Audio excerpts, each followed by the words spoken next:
I am known as Helen.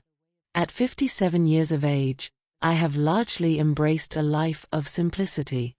In my youth, I embraced the journey of marriage, nurtured 2 children, and adorned the tranquil moments of my life with the joys of gardening, lending a hand at the library, and sharing warm conversations with neighbors over steaming cups of coffee.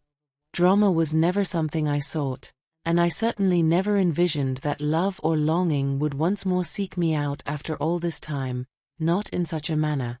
I thought that chapter of my life had been sealed away long ago. Yet, an event transpired, one that remains beyond my complete understanding. Never did I imagine that an event of this nature would unfold in my life. I urge you, avoid the error I once made.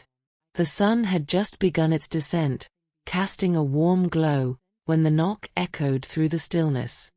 I had just completed tidying up the kitchen, a soft melody from the radio still lingering in my mind, when I assumed it was Carol returning for her baking dish. She and her husband David had joined us for dinner the previous evening, a cherished neighborhood tradition we had nurtured through the years. Yet, as I swung the door open, I was met not by Carol, but by an unexpected presence. It was indeed David. Isolated. His eyes were swollen and crimson, the sort of crimson that arises not from sleepless nights, but from an exhaustive, heart-wrenching weep. The sharp scent of whiskey wafted from his breath, reaching me even before he uttered a word. Helen, I found myself at a loss for where to turn. It was unlike him. David was the sort of man who always had a joke at the ready, the kind who greeted you from across the street as if you were kin. Witnessing him in such a state, unsteady and vulnerable, sent a chilling shiver coursing down my spine. I pusshetse door open wieder, my mind a blank canvas. Step inside. He entered and lingered uncertainly in the center of my living room, caught in a moment of indecision between taking a seat or making a hasty exit.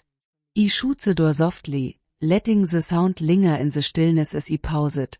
Antizipation hanging in the air.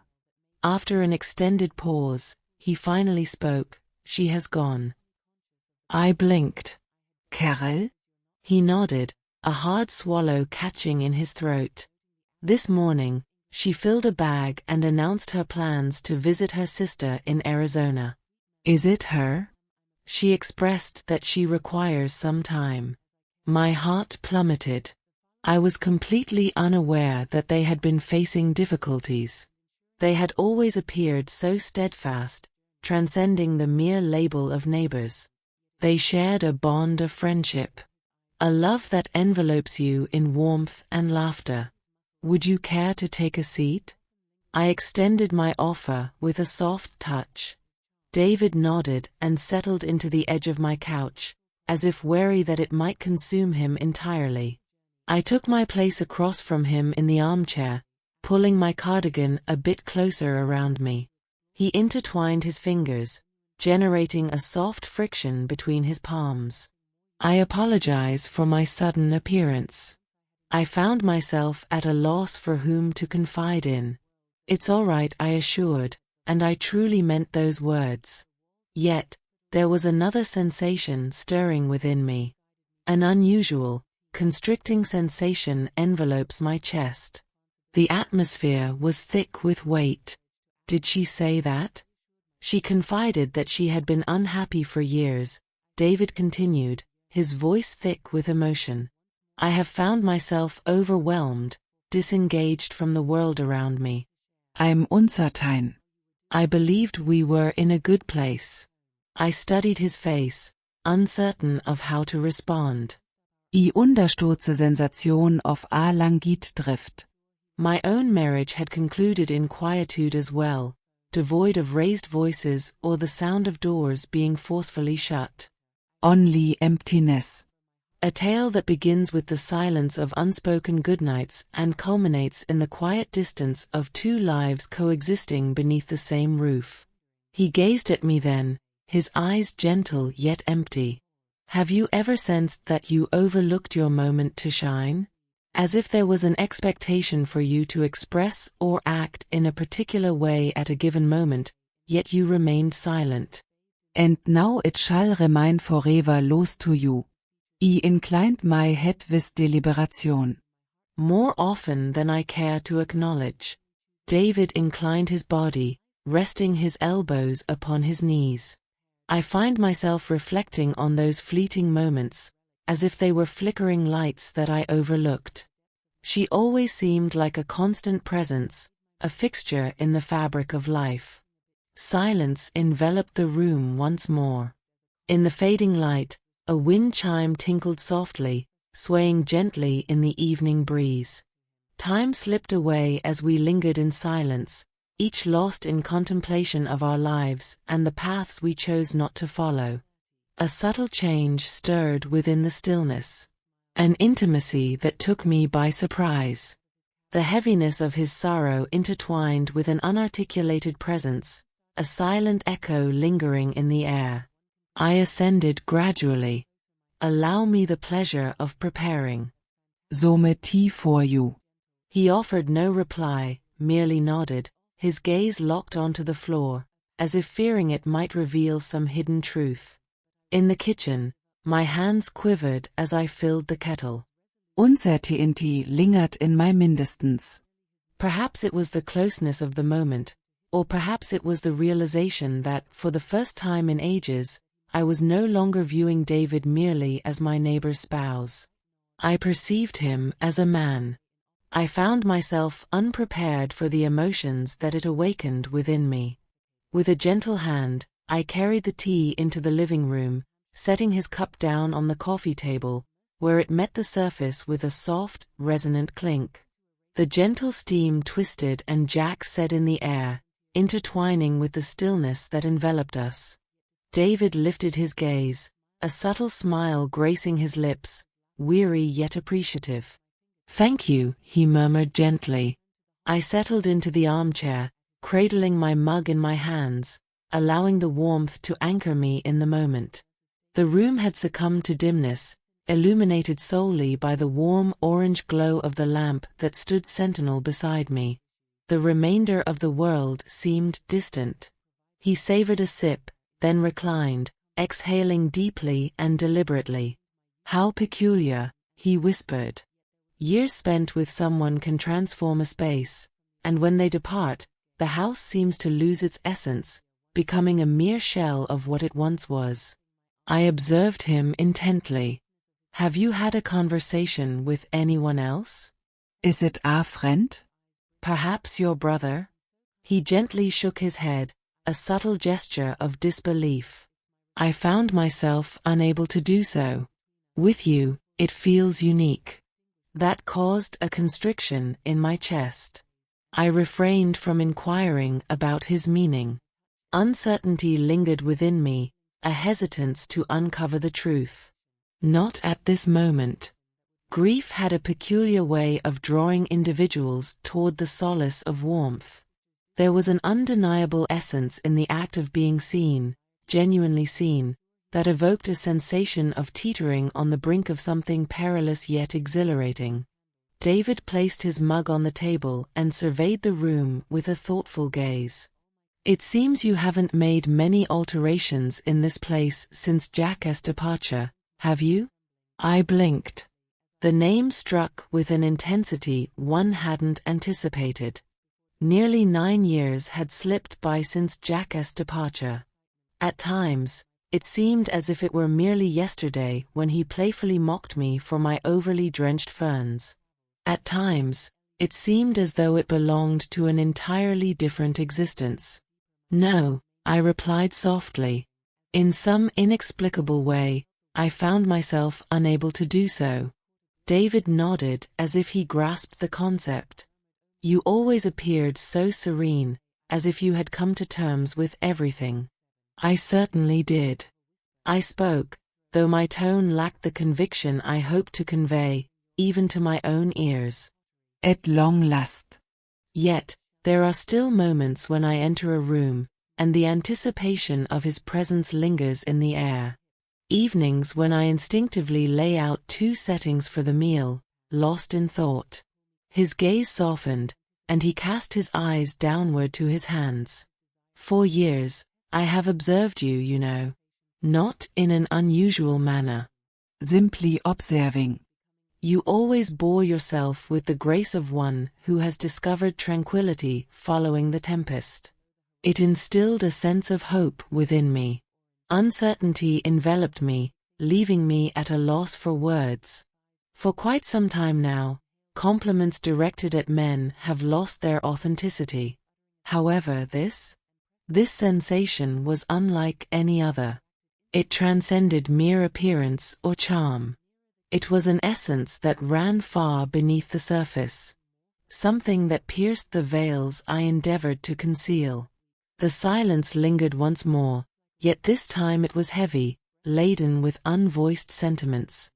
David cleared his throat, a subtle prelude to the words that were about to unfold. I suppose it's time for me to take my leave. I never intended to linger for this duration.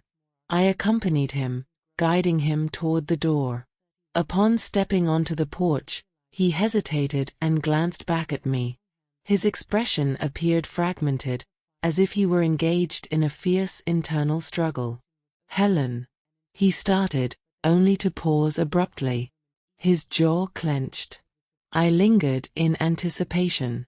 He finally said, "Last night after dinner, I had this moment, watching you laugh, hearing your stories. A revelation daunet upon eme. It has been ages since I experienced such a sense of ease. I parted my lips, only to seal them ensemble. My heart pounded against my ribs, each beat resonating with an intensity that seemed almost deafening. He offered me a soft smile, his eyes glimmering with a warmth that felt deeply affectionate. I apologize if that was inappropriate. I simply had to express it. As I joined him on the porch, the cool night air caressed my arms. "It's not out of line," I murmured, my voice barely above a whisper. "It is sincere." We remained still, untouched and unmoving, simply gazing at one another. He nodded, descended the porch steps, and made his way across the lawn toward the shadowy silhouette of his home. I observed him until his figure dissolved into the shadows beyond the door. In that suspended moment, I remained rooted, my heart pounding fiercely, grappling with the realization that an invisible boundary had been breached, yet instinctively aware that the dynamic between us had irrevocably shifted. I found myself uncertain if I could ever return to the facade of ignorance. As dawn broke, the light appeared transformed. The light seeped through my kitchen blinds in gentle, muted bands, as if the very essence of the world lingered in a state of ambiguity, suspended between darkness and illumination. I gently swirled my coffee, my gaze drifting to the backyard, where the breeze said through the worn fabric of the patio umbrella. The very backyard where David and Carol had once orchestrated summer barbecues, where laughter flowed over fences like a melodic tune. Yet now the atmosphere hung heavy, laden with anticipation. Rest had eluded me. I found myself revisiting David's words repeatedly, much like a record caught in a relentless loop of a scratch. The scene on the porch replayed in my thoughts, an endless cycle of memory. His gaze was not that of a mere neighbor, it was the look of a man who had been suppressing something genuine for far too long. I ought to have experienced a pang of guilt. Perhaps I did, to some extent. Carol had yet to initiate the divorce proceedings. She had not departed for eternity. She had simply vanished for the time being. Yet, guilt was not the most dominant whisper echoing in my mind. It was truly remarkable. Inquisitiveness. Isolation. Indeed, a delicate feeling that I had not summoned the courage to acknowledge in many years. By midday, I found myself in the backyard, diligently pulling weeds from the flower bed's edge when a sound caught my attention. I looked up, and there he was once more. David stood just beyond, cradling a small cardboard box in his hands. "Good morning," I shouted, wiping the grime from my gloves. I stumblet upon this in the attic. "A few possess volumes on gardening. I thought you could find them more beneficial than I could." He raised the box just enough, as though seeking to validate his presence. Yet, we were both aware that the true essence lay beyond the pages. A smile graced my lips. "Absolutely. Have him come here." A minute later, he found himself once more on my porch, reminiscent of the previous night. This time, however, the burden on his shoulders felt somewhat less oppressive. I welcomed him inside, and we settled at the kitchen table, sifting through the dusty tomes, feigning interest in the task as if it were the sole purpose of our gathering. Are you feeling allrecht today? I inquired. He released a breath. Improved. Articulating it aloud seemed to provide some relief. In this moment, a stillness enveloped the air. "Apologies if I overstepped yesterday," he said with caution, his gaze locked onto mine. "I wish to keep things simple for you. I told you, you didn't." After a moment's pause, perhaps the complexities had already woven themselves into the fabric of our silence before either of us uttered a sound, he offered a subtle nod. "I find myself unexpectedly captivated by someone once more." "Not at this moment. This isn't the way." As I gazed at my hands, my thumb glided along the edge of my mug. "I feel the same way." We lingered in that moment, balanced precariously on the brink of an undefined abyss that eluded our understanding. The regulations had shifted, yet the blueprint remained unwritten. In a moment of stillness, he extended his hand and gently brushed against mine. It was neither a grasp nor a request. Simply a gesture. Cozy. Genuine. Unwavering. I paused for a moment, not from fear, but from a profound sense of wonder at the rarity of being touched without any strings attached. Only existence. He expressed a longing for the presence of someone who truly listens. Who observes my presence? His voice trembled slightly on that final word. I gazed up at him, and for the first time, he was no longer just Carol's husband in my eyes. I kaugt a glimpse of David. A man in the throes of bot disintegration and reconstruction. And a gentle warmth unfurled within me in reply. I kaugt a glimpse of you, I murmuret. He refrained from leaning in. He kept his distance from me. He remained beside me, his hand resting gently over mine, as we both embraced the silence, delicate and unyielding. At last, the clock resonated its chime throughout the living room. He cast a fleeting glance in its direction and rose gradually to his feet. "I ought to leave," he remarked. "I believe it's time for me to sort through a few matters."